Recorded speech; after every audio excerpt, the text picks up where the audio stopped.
I think the introduction of the wildcard teams has been fantastic for the World Cup competition, and hats off to Denbigh Town. They've embraced the competition. I think the competition has embraced Denbigh Town as well. It's an absolute deliberate ploy to have this first final of the season in January. It shows our support to the FAWales investment in the 3G initiative. Early indications are that Denbigh are going to be bringing a very healthy support with them, and the new Saints obviously bring their supporters as well. So we're really hoping not only for a good game, but for a good event and a great day.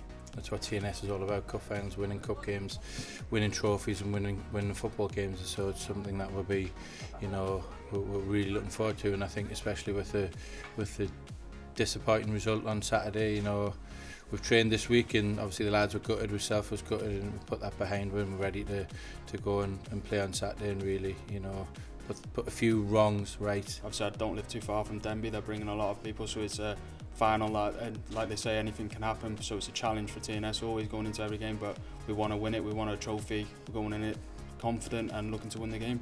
Obviously the Welsh Cup final was a very good day for me, even though we lost. It was good to be there, but yeah, we're looking forward to this one, and it'll be definitely up there with the best. The league is a very competitive league, but everyone seems to get on with one another. If it was one of the other clubs in the final, we'd be wishing them all the best, and that's the good thing about the Hughes Grey.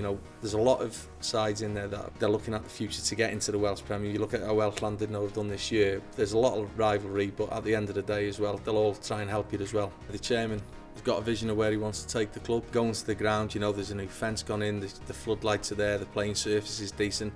They know there's work to be done, but his aim is to get them there, and this can only benefit the club, as in terms of the profile. It's raised the profile. It can only help moving forward, hopefully, for the club.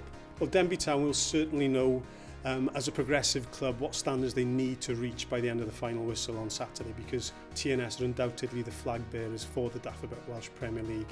Denbigh, I know, have prepared well. They've had the opportunity of training on the pitch at MBI Llandudno, and I'm just really hoping that Denbigh do themselves proud, their vast travelling support proud, and the competition proud as well.